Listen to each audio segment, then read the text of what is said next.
In this video, I will discuss the experiment number 9, which is based on the differential media. In last theory lecture, मैंने आपको differential media और selective media के बारे में जो है वो information दी थी. मीडिया एक्चुअली क्या है, जिसके अंदर कोई भी पर्टिकुलर बैक्टीरिया जो है वो अपनी एनर्जी और नरिशमेंट की सोर्सेज जो है वो लेते हुए और अपने आप को जो है वो मुस्तकिल ग्रो करता रहता है. एक सिंपल मीडिया और एक डिफरेंशियल मीडिया में या एक सेलेक्टिव मीडिया और एक डिफरेंशियल मीडिया में क्या डिफरेंस है. एक मीडिया में जो है वो बेसिक न्यूट्रिशनल वैल्यूज़ जो है वो मौजूद होती हैं, जैसे कि प्रोटीन्स हो गए, पेप्टोन्स हो गए, इसके अलावा जो है वो डिफरेंट एक्सट्रैक्ट्स हो गए, डिफरेंट ट्रेस एलिमेंट्स हो गए. उन तमाम का क्या काम होता है, वाटर हो गया कि वो उसको जो है वो न्यूट्रिशंस देती है जिसके थ्रू अपने आप को ग्रो कर सकता है. लेकिन उसी मीडिया के ऊपर जब मज़ीद काम किया गया और जो है वो मुस्तकिल इन्वेस्टिगेशंस होती चली गई, तो फिर different other kind of media जो है वो बने, जिनको हम सेलेक्टिव, डिफरेंशियल और एनरिचमेंट मीडिया कहते हैं. तो हमने जो आज का प्रैक्टिकल करना है वो डिफरेंशियल मीडिया है. यहीं पे एक्सप्लेन कर दूं. लेक्चर में भी मैं आपको ये बात बता चुकी हूँ कि सेलेक्टिव मीडिया का क्या काम होता है कि वो किसी एक पर्टिकुलर माइक्रो ऑर्गेनिज्म की ग्रोथ को जो है वो एनकरेज करते हैं और दूसरे को जो है वो इनहिबिट करते हैं. इसमें एग्जांपल सिंपल सी ये है कि ग्राम नेगेटिव की ग्रोथ को जो है वो इनकरेज करेंगे और ग्राम पॉजिटिव की ग्रोथ उस मीडिया के ऊपर नहीं होगी. लेकिन जो डिफरेंशियल मीडिया होता है उसके अंदर क्या होता है, कुछ ऐसे इंडिकेटर पर्टिकुलर उन्होंने यूज़ किए होते हैं कि जिससे आप डिफरेंशिएट कर सकते हैं डिफरेंट ऑर्गेनिजम्स को बाय कॉलोनाइजिंग देम और culture them in that particular agar और द मीडिया. तो हम यहाँ पे जो है वो एक डिफरेंशियल मीडिया यूज़ करेंगे और एक पर्टिकुलर माइक्रो ऑर्गेनिज्म बैक्टीरिया को जो है वो by using this differential media identify करेंगे. तो इसी के बेसिस पे जो है वो ये प्रैक्टिकल आपका डिज़ाइन किया गया है. So the object of this experiment is to isolate Escherichia coli by using eosin methylene blue EMB agar. हमने क्या करना है, हमें स्पेसिमेन दिए जाएंगे और उस स्पेसिमेन में से हमने ये आइडेंटिफाई करना है कि एस्केरिशिया कोलाई, ई कोलाई उसके अंदर प्रेजेंट है या नहीं है, और इसके अंदर जो मीडिया यूज़ होगा वो आपके पास क्या है.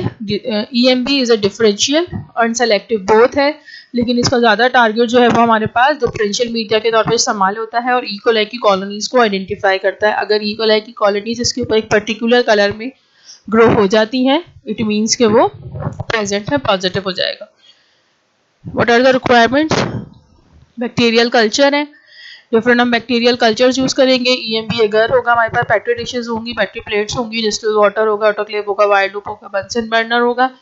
सिंपल स्ट्रीक प्लेट टेक्निक यहाँ पे यूज़ की जाएगी.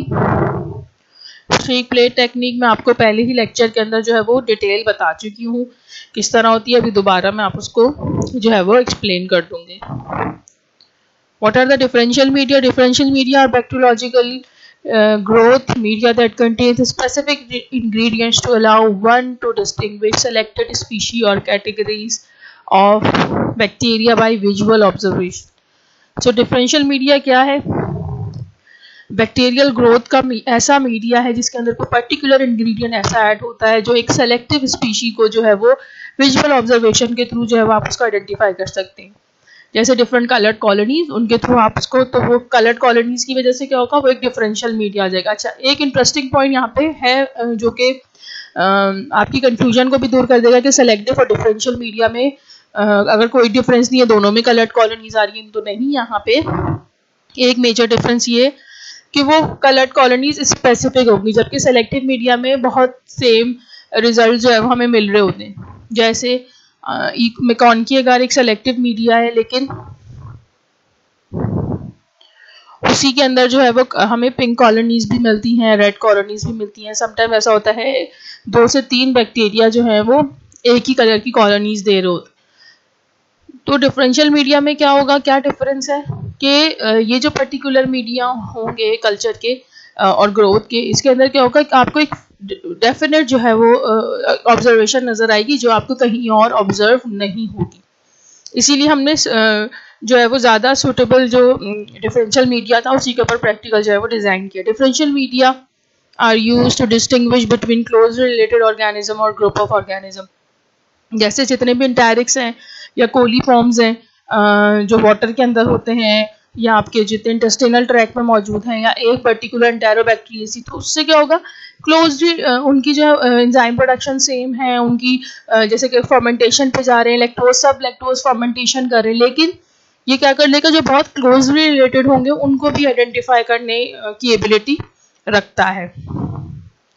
This type of media uses the biochemical characteristic of a microorganism growing in the presence of specific nutrient or indicators such as neutral red, phenol red, eosine Y or methylene blue added to the medium to visibly indicate the defining characteristic of microorganism. Particular indicator जो है वो इसके अंदर add किए जाते हैं जो कि चेंजेस आपको जो है वो विजिबली जो है वो चेंजेस आपको in the form of coloured colonies बताते हैं। What is the eosine methylene blue agar, जिसको हम EMB agar भी कहते हैं, is a selective and differential media used to isolate fecal coliforms। जितने भी डायरेक्ट्स हैं उनको कोलीफॉर्म्स कहा जाता है। eosine Y and methylene blue are pH indicator dyes which combine to form a dark purple precipitate at low pH। अब होगा क्या कि आपके जो इसके अंदर इंडिकेटर यूज किए वो कौन कौन से हैं, eosine Y and methylene blue। ये पर्टिकुलर इंडिकेटर डाइज हैं जो कंबाइन होके क्या रिजल्ट देते हैं हमें, डार्क पर्पल प्रेसिपिटेट, जो डार्क पर्पल कॉलोनीज देते हैं। अगर जब हम बैक्टीरिया ग्रो करेंगे तो क्या होगा, एट लो पीएच। वैसे तो एक्चुअली अगर पीएच कम होगा तो ये आपको प्रेसिपिटेट्स देंगे अगर रिएक्शन की बात की जाए। उसी रिएक्शन को रखते हुए जितने भी कोलीफॉर्म थे वो तमाम के तमाम जो है वो एसिड प्रोड्यूसर्स होते क्योंकि वो लैक्टोज फर्मेंटेशन में जाते हैं। तो क्या होता है कि ये पर्टिकुलरली उन तमाम के तमाम एसिड प्रोड्यूसर्स के लिए आइडेंटिफिकेशन के तौर पर इस्तेमाल किया जा सकता है। They also serve to inhibit the growth of most gram positive organism. Gram positive के ऑर्गेनिज्म की ग्रोथ नहीं होने देती, इसीलिए सिलेक्टिव है। डिफरेंशियल क्यों है कि ये अपने कलर कॉलोनीज की वजह से आइडेंटिफाई करता है। Sucrose and lactose serve as fermentable carbohydrate sources which encourage the growth of fecal coliforms and provide a means of differentiating them. Vigorous fermenters, अब यहाँ पे lactose fermenter सारे कोलीफॉर्म्स हैं, लेकिन E. coli को आप कैसे EMB agar के थ्रू आइडेंटिफाई करेंगे, वो क्या है कि ये विगरसली फर्मेंट करता है, यानी बहुत हाई कह सकते हैं एक्सक्लेरेटेड कंडीशन में या बहुत ज़्यादा रिएक्शन इसका फास्ट होता है। इसकी वजह से क्या होता है, एक सफिशिएंट एसिड जो है वो प्रोड्यूस होता है जो कि पीएच को कम करते हैं, जिसकी वजह से डार्क पर्पल डाई कॉम्प्लेक्स बनता है। The growth of these organism will appear dark purple to black. Escherichia coli is a vigorous fermenter, often produces a green metallic sheen. Slow or weak fermenter will produce mycoid pink colonies. जितने भी high fermenter होंगे just like the E. coli, ये vigorous fermenter हैं और resultant क्या होगा हमारे पास कि हमें जो डार्क पर्पल कॉलोनीज मिलेंगी और हमें ग्रीन मेटालिक जो है वो एक शीन यानी एक आउटर जो है वो कॉलोनीज के बाहर हमें एक वाइब्रेंट सी जो है वो एक नज़र आएगी जिसका एक कॉलोनीज को अपीयर कर रही होगी। उसका मतलब क्या होगा कि वो एक सरफेस जो है वो शीन जैसे कवरिंग जो है वो नज़र आएगी।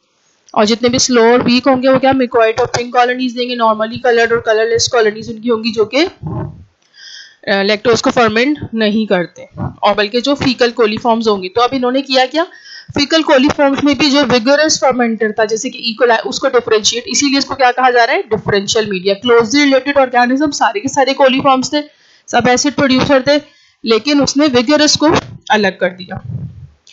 एस्केरिशिया कोलाई जिसको E. coli भी कहा जाता है, ग्राम नेगेटिव फैकल्टेटिव एनाएरोब है, यानी ऑक्सीजन की एब्सेंस में भी और फैकल्टेटिव है, प्रेजेंस और एब्सेंस दोनों में काम करता है। रॉड शेप है, coliform bacterium of the genus Escherichia that is commonly found in liver intestine of warm blooded organism.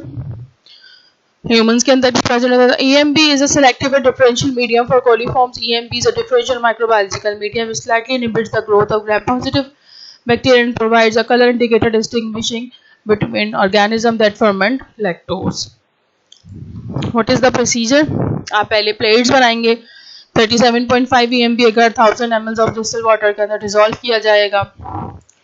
उसके बाद जो है वो हीट किया जाएगा, उसके बाद इसको डिस्पेंस किया जाएगा और स्टेलाइज कर लिया जाएगा 15 मिनट्स के लिए on 121 degree centigrade. And 15 pounds pressure. तो उसको कूल कर लिया जाएगा और 20-25 ml जो है वो पेट्री डिशेस के अंदर डाल दिया जाएगा और सॉलिडिफाई कर दिया जाएगा। स्ट्रीक प्लेट मेथड पे जाएंगे आप, और क्योंकि हम यहाँ पे डिफरेंट सैंपल्स यूज़ कर रहे हैं तो क्या होगा, जो भी सैंपल है सैंपल 1, सैंपल 2, सैंपल 3 उसको आप मार्क कर लेंगे अपनी पेट्री डिश पे।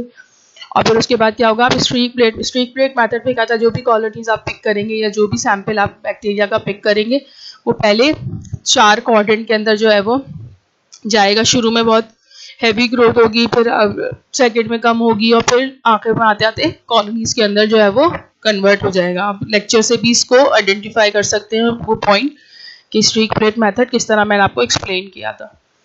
उसके बाद आप इसको इंक्यूबेट कर देंगे। अगर आपको dark purple colonies with green metallic sheen नजर आती है, इट मींस कि इकोलाई कंफर्म है। दिस इज, ये आप देख रहे हैं ये ग्रीन डार्क पर्पल कॉलोनीज है, और ये जो आपको नजर आ रही है ना मेटालिक शीन बड़ी वाइब्रेंट सी, this is the green metallic sheen. तो ये क्या है, इट मींस कि ये इकोलाई जो है वो पॉजिटिव। ऑब्जर्वेशन क्या होगी, sample 1, sample 2, sample 3 colour and appearance देखेंगे, dark purple colonies with green metallic sheen positive E coli. Sample 2 में आपके पास पिंक कॉलोनीज आएंगी तो वो नेगेटिव हो जाएगा, और सैंपल 3 में अगेन डार्क पर्पल कॉलोनीज आएंगी तो ये पॉजिटिव इकोलाई जाएगा। इट मींस हमने क्या करना है, हम डिफरेंट सैंपल्स को जो है वो टेस्ट करेंगे और उस की बेसिस पे ये देखेंगे कि जिसके अंदर ये कॉलोनीज आएंगी पर्टिकुलर वो ही इकोलाई होंगे, अदरवाइज वो इकोलाई नहीं होंगे, नेगेटिव हो जाएंगे। रिजल्ट्स क्या होंगे, sample 1 and 3 of bacterial culture showed a positive result of E. coli, whereas sample 2 showed pink colony indicated absence of E. coli. The positive results was indicated with dark purple colonies with green metallic sheen on EMB agar. Very simple. Result की basis क्या है, उसकी colonies है।